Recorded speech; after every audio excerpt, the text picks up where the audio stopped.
नमस्कार दर्शक बंधु आपण को आम चैनल को स्वागत।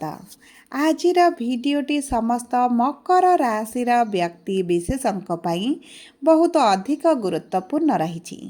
से आपणकर जदि मकर राशि होता है तेबे ही भिडटी को निश्चित भाव थरे मात्र शेष पर्यंत देखंतु एवं निजर व्यस्त बहुल समय मध्यरु मात्र 10 मिनिट समय आपण निज पाई दियंतु एवं जानतु एही सेप्टेम्बर मासरे हेबाकु थिबा विराट परिवर्तनर भविष्यवाणी विषय देखंतु दर्शक बंधु दीर्घ दिन परे एही सेप्टेम्बर मासरे आपणक राशिर स्वामींकर चलन हेउची परिवर्तन जहाँ फल आपण जीवन में उच्च नीच भली परिस्थिति सृष्टि करेंगे एवं शनिकर वक्री कारण आपण जीवन में जो समस्या बढ़ी जाइए ताहा मध्य बढ़िबार बहुत अधिक संभावनाटी बढ़ी जाउची। ता सहित दर्शक बंधु एही सेप्टेम्बर मासरे गोटे दिन रे 3टी प्रमुख ग्रह करुछंती परिवर्तन। प्रथम सेप्टेम्बर 15 तारिख रे बुध करिवे राशि परिवर्तन, तापरे शुक्र करिवे राशि परिवर्तन एवं सही दिन मंगल मध्य करिवे राशि परिवर्तन, जहाँ फल रे 3टी प्रमुख ग्रह गोटे दिन रे राशि परिवर्तन करिबा निश्चित भाव में आपणक जीवन में बड़ परिवर्तन आनिब। तेबे देखंतु एही सेप्टेम्बर मास 1 तारिख परठारु एही तारिख गुड़िकरे निश्चित भाव में बड़ घटना घटिपारे। सेथिपाई आपण आम सह भिडियोर शेष पर्यंत जोड़ी होई रुहंतु एवं जानतु एही तारिख गुड़िकरे आपणक जीवन में शुभ परिवर्तन हेब ना अशुभ परिवर्तन हेब ता सहित जानतु आपणकर केउ क्षेत्र गुड़िक प्रभावित हेब। आपणकर स्वास्थ्य ना शिक्षा ना प्रेम संपर्क ना आपणक वैवाहिक जीवन ना पारिवारिक संपर्क ना आपणक क्यारियर ना व्यापार वाणिज्य रे देखंतु एही भिडियोटी को शेष पर्यंत देखिले आपण निश्चित भाव में जानि परिबे केउ क्षेत्र रे शुभ परिवर्तन आसीबो केउ क्षेत्र रे आपणको सतर्क रहिबाकू पड़िबो। ता सहित भिडियोर शेष भागरे अशुभत्व को दूर करी शुभाशुभ फल को वृद्धि करने किछिटा सहज उपाय मध्य दियाजिबो जहाँ आपणक जीवन में निश्चित भाव में प्रभाव पकाइबो।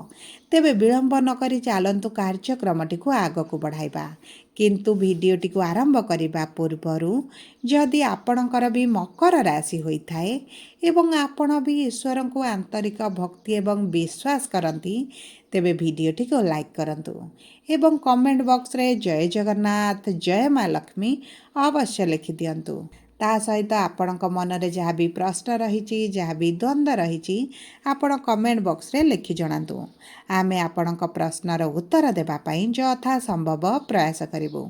देखंतु विलंब हेले मध्य आपणक प्रश्नर आमे निश्चित उत्तर देबु। ता सहित दर्शक बंधु आम सह जोगाजोग करिबा पई भिडियोर मध्य भागरे एक व्हाट्सएप नंबर टीए दिया जाइछि, जो नंबर साहाय्य आपण आम सह जोगाजोग करी निजर नूतन कुंडली प्रस्तुत करिपारिबे, कुंडली विश्लेषण कराई परिबे किंबा आपणकर चाकरी विवाह व्यवसाय प्रेम संपर्क को नहीं किछि समस्या रही ताहार सहजरे समाधान करिपारिबे। सेथिपाई आपण आम सह भिडियोर शेष पर्यंत जोड़ी होई रुहंतु एवं व्हाट्सएप नंबर माध्यम आम सह जोगाजोग करंतु।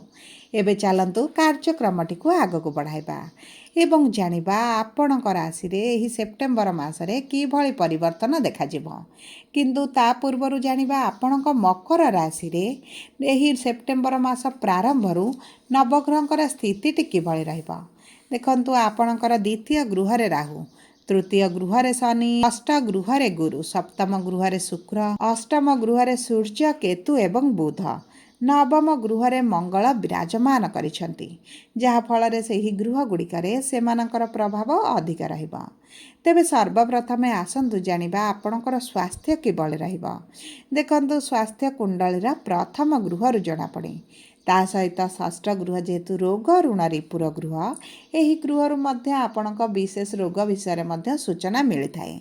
तेबे देखंतु आपणकर राशिर स्वामी हेउछंती शनि, ଯିଏ ଆପଣଙ୍କ ତୃତୀୟ ଗୃହରେ ବିରାଜମାନ କରିଛନ୍ତି, କିନ୍ତୁ ବକ୍ରି ଥିବା କାରଣରୁ ଆପଣଙ୍କ ଦ୍ୱିତୀୟ ଗୃହକୁ ମଧ୍ୟ ପ୍ରଭାବିତ କରୁଛନ୍ତି। ଆପଣଙ୍କ ସ୍ୱାସ୍ଥ୍ୟରେ ଅସ୍ଥି ସମ୍ବନ୍ଧିତ ସମସ୍ୟା ଆପଣ ନିଶ୍ଚିତ ଭାବରେ ଦେଖିବେ। ଆଣ୍ଠୁ ଗଣ୍ଠିରେ ଯନ୍ତ୍ରଣା, ଅଣ୍ଟା ଯନ୍ତ୍ରଣା କିମ୍ବା ଆପଣଙ୍କ ମେରୁଦଣ୍ଡ ଜାତୀୟ ସମସ୍ୟା ଆପଣଙ୍କର ଦେଖା ଦେଇପାରେ। ସେଥିପ୍ରତି ଆପଣଙ୍କୁ ଟିକେ ସଚେତନ ରହିବାକୁ ପଡ଼ିବ, ସତର୍କ ରହିବାକୁ ପଡ଼ିବ। ତାହା ସହିତ ଶନି ଯେହେତୁ ଆପଣଙ୍କ ଦ୍ୱିତୀୟ ଗୃହକୁ ପ୍ରଭାବିତ କରୁଛନ୍ତି, ଆପଣଙ୍କ ଗଳା, ତଣ୍ଟି ବା ପାଟି କିମ୍ବା ଦାନ୍ତରେ ଆପଣ ଛୋଟ ଛୋଟ ସମସ୍ୟା ଦେଖା ଦେଇପାରେ। କିନ୍ତୁ ଦେଖନ୍ତୁ, ଆପଣଙ୍କର ଯଦି ପୂର୍ବରୁ ଏହିଭଳି ସମସ୍ୟା ଥିଲା, ବିଶେଷ ଭାବରେ ଆପଣଙ୍କ ଦାନ୍ତରେ କିଛି ସମସ୍ୟା ଥିଲା, ତେବେ ଏହା ଦେଖାଯିବାର ତ ବହୁତ ଅଧିକ ସମ୍ଭାବନାଟି ରହିଛି। ସେଥିପ୍ରତି ଆପଣଙ୍କୁ ଟିକେ ସତର୍କ ରହିବାକୁ ପଡ଼ିବ। ତା ସହିତ ଗୁରୁ ଯେହେତୁ ଆପଣଙ୍କ ଷଷ୍ଠ ଗୃହରେ ଅଛନ୍ତି, ଆପଣଙ୍କ ଖାଦ୍ୟ ପାନୀୟରେ ଅନିୟମିତତା ଆପଣଙ୍କ ପେଟରେ ଗ୍ୟାସ୍, ଡାଇଜେସନ୍ ସମସ୍ୟା, ଆପଣଙ୍କର ଷ୍ଟୋମାକରେ ସମସ୍ୟା ମଧ୍ୟ ସୃଷ୍ଟି କରିପାରନ୍ତି। ନିଜ ଖାଦ୍ୟ ପାନୀୟକୁ ଆପଣଙ୍କୁ ବିଶେଷ ଭାବରେ ଧ୍ୟାନ ଦେବାକୁ ପଡ଼ିବ। ଦେଖନ୍ତୁ, ଗୁରୁ ଶୁଭ ଗ୍ରହ ହେଲେ ମଧ୍ୟ ଯେହେତୁ ଅଶୁଭ ଗୃହରେ ଅଛନ୍ତି, ଆପଣଙ୍କୁ ଶୁଭ ଫଳ ପ୍ରଦାନ କରିବେ ନାହିଁ।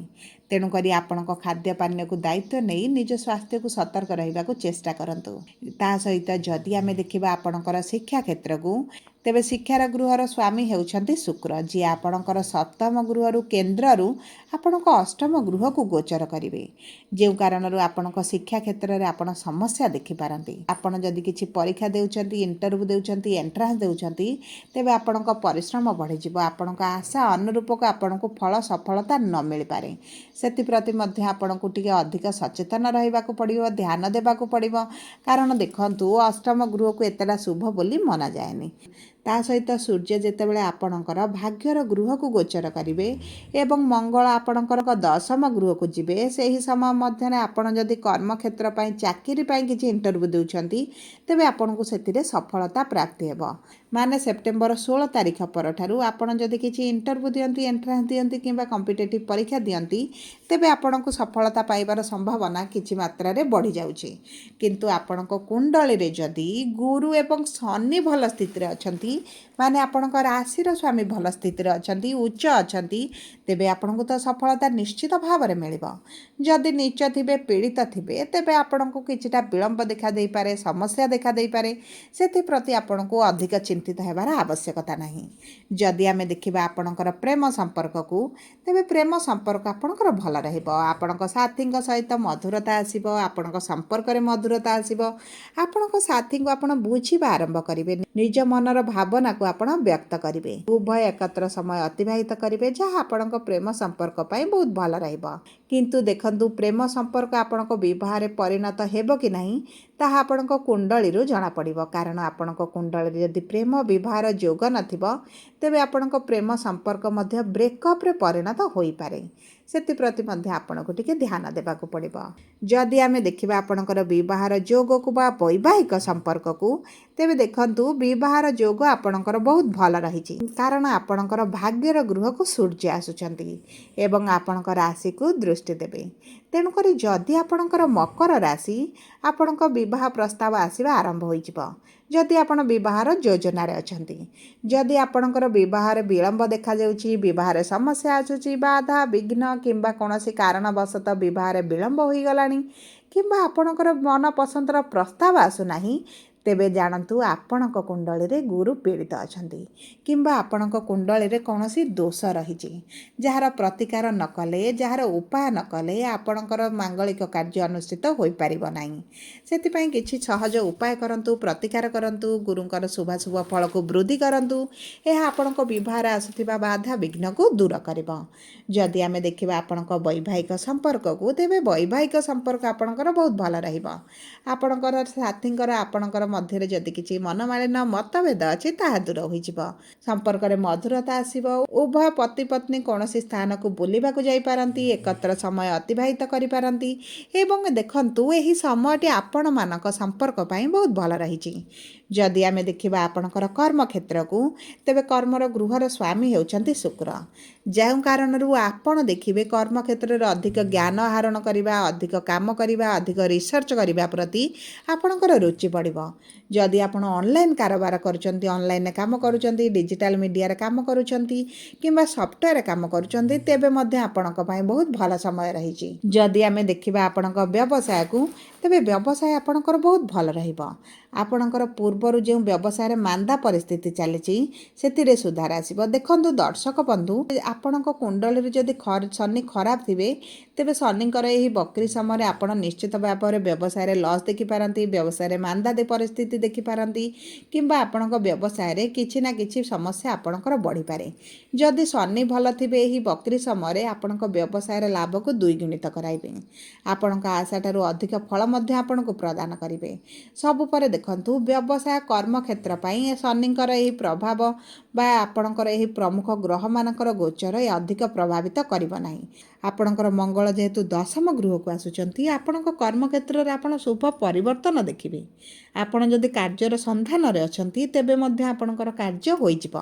तेबे देखंतु आपणक स्वास्थ्य एवं शिक्षा रे अशुभत्व को दूर करिबा पई आपण प्रतिदिन शनिकर बीज मंत्र 108 थर पाठ करंतु। ता सहित चेष्टा करंतु प्रातः समय सूर्य उदय समय सूर्य को जल अर्पण करिबा पई एवं हनुमान चालीसा प्रतिदिन पाठ करंतु। प्रति मंगलवार शनिवार दिन हनुमान को मंदिर जाआंतु सिंदूर अर्पण करंतु।